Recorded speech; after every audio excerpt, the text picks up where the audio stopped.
이렇게 되니까 낙찰가가 거의 뭐 40%, 45% 요 정도의 시골 집들을 다 살 수가 있는 거예요. 이건 대단한 거거든요, 이게.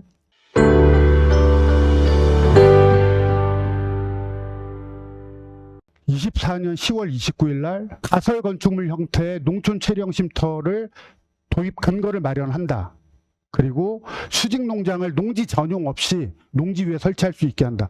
수직농장이면 공장이거든요, 공장. 농업진흥지역 내에 농기자재 판매시설을 설치를 허용하겠다. 요게 아까 제가 얘기했던 절대농지 내에, 절대농지 되게 싸잖아요. 요게다가 결국은 철물점, 농기계 판매시설 이런 게 가능하게 되는 거예요.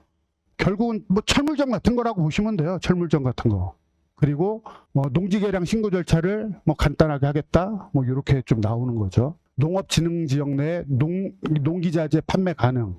요게 농기자재 판매 설치인데 농업인의 영농자재 구매 형평성을 위해 밖에서만 설치가 가능했었거든요. 농업진흥구역 밖에서만.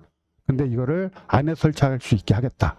그러면 농지를 전용하는 거잖아요. 이게 농지를 전용하는 건데 절대 농지에서 판매 시설이 가능한 거니까 이건 대단한 거거든요. 이게. 이건 지금 수직농장이에요. 수직농장. 아까 수직농장을 전용 절차 없이 농지 위에 설치하는 거예요.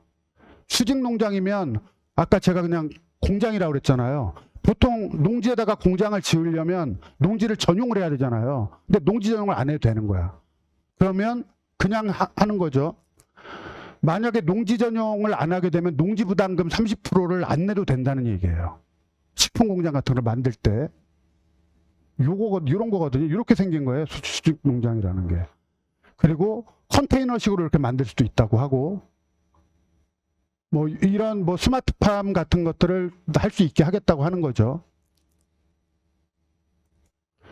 영국의 수직 농장이 이렇게 돼 있다고 하는데,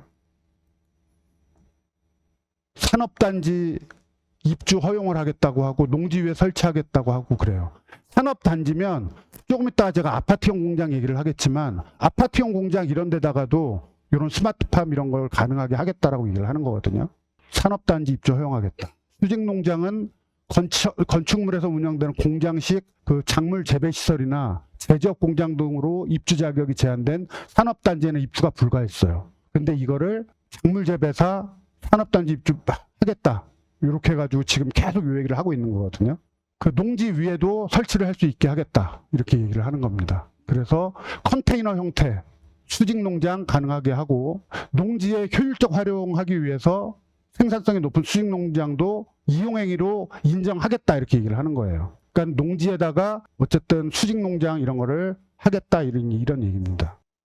뭐 많이 지원을 하겠다고 그래요. 많이 지원해 주겠다고 그래요. 이게 24년 12월 23일 날 자료거든요. 빈집 채우고 농촌을 살린다 해가지고 농촌 빈집 재생 이렇게 해요.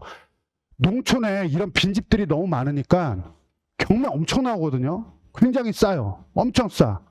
안 받아. 왜냐면 뭐 인구 소멸이니까. 그래서 좀 이따가 제가 농촌에 어떤 빈집들이 나오고 어떻게 경매 물건도 나오고 있는지 요걸 좀 보여드릴 거예요. 24년 3월 달에 농촌이 이제 소멸되고 있으니까 그 농촌 소멸과 관련해 가지고 새로운 발전을 마련하기 위해서 농촌 소멸 대응 추진 전략을 하겠다. 뭐 이렇게 얘기를 하고 있습니다. 그래서 그 농업진흥지역을 해제하거나 산지 전용을 허가를 완화하겠다고 이제 했거든요. 그래서 이제 그 농업진흥구역이 해제되는 것들이 좀 조만간에 좀 계속 나올 거예요. 그리고 이제 산지 전용 이것도 할 수 있게 이렇게 바꾸겠다라고 얘기를 하고 있죠. 제가 그 저희 정규반 수업에서 맨날 농업진흥지역 해제되면 돈 된다고 얘기를 했었잖아요. 농업진흥지역. 이제 이런 것들이 이제 점점 구체화가 될 거예요. 그래서 예전에 저는 그 농업진흥구역 이렇게 해제되는 것들 해서 농업진흥지역 해제되는 땅들 엄청 샀다고 그랬잖아요. 아마 우리한테도 그런 기회가 오지 않을까 좀 이렇게 생각하고 있어요. 농업진흥지역을 해제하고 산지 전용 제한 해서 하겠다 이렇게 좀 나왔던 거고요. 국민의 4도 3촌 라이프를 실현하기 위해서 농촌 체류형 쉼터, 농촌 살아보기 체험, 숙박업 실증 특례, 농촌 빈집 지구 지성, 공유형 숲 오피스 조성, 체류형 관광 프로그램, 요 관광농까지 이렇게 개발하겠다 이렇게 얘기를 하고 농촌 민박 규모 요것들 다 하겠다고 했는데 슬슬 이제 구체적으로 이게 가시화되고 있거든요. 제3의 공간이라는 표현을 써요. 제3의 공간이라고 해서 여러 가지 하겠다 해서 체류형 쉼터 나와요. 이런 거 한번 볼게요. 요새 이렇게 주택이 이렇게 나오잖아요. 6억짜리가 50%에 낙찰이 되는 거예요. 진짜 싸거든요. 토지가 120평에 78평인데 이렇게 됐죠. 이게 보시면 그냥 주택이에요, 주택. 주택인데 지방 주택들이거든요, 이게. 다 34% 이렇게 되는 거예요, 34%. 이렇게 되니까 낙찰가가 거의 뭐 40%, 45%요 정도의 시골 집들을 다 살 수가 있는 거예요. 근데 사실 우리 안 하잖아요, 이런 거. 제가 얼마 전에 요거를 하나 답사를 갔었어요. 답사를 갔는데 요거 한번 볼까요, 한번? 이게 124평이거든요. 근데 건물이 18평이야. 1억 5,600인데 1억까지 빠졌거든요. 요렇게 이제 면 단위에 요렇게 그 싼 주택들 이런 거 나오잖아요. 1억 정도잖아요. 이거 단타 가능하거든요. 이게 감정이 되게 저렴하게 된 거예요, 이게. 그래서 요렇게 그냥 70%의 낙찰받아도 저는 1억 3천 정도에는 무조건 팔 수 있다고 보거든요. 이런 것들을 열고님이 부동산을 하시잖아요, 이런 지방에서. 근데 요런 주택을 의외로 굉장히 많이 잘 찾거든요.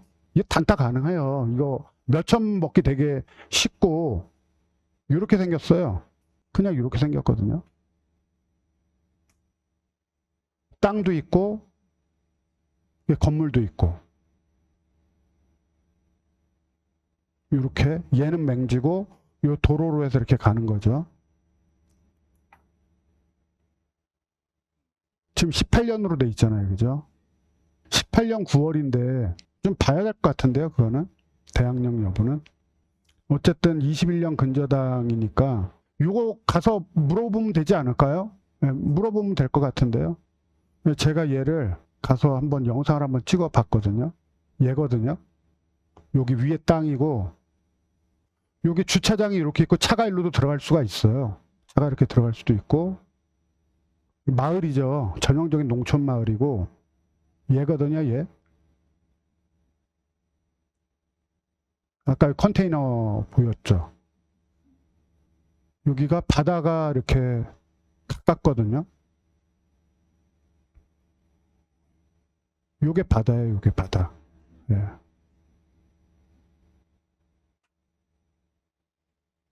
요런 거 저는 괜찮다고 봅니다. 근데 요런 게 되게 많아요.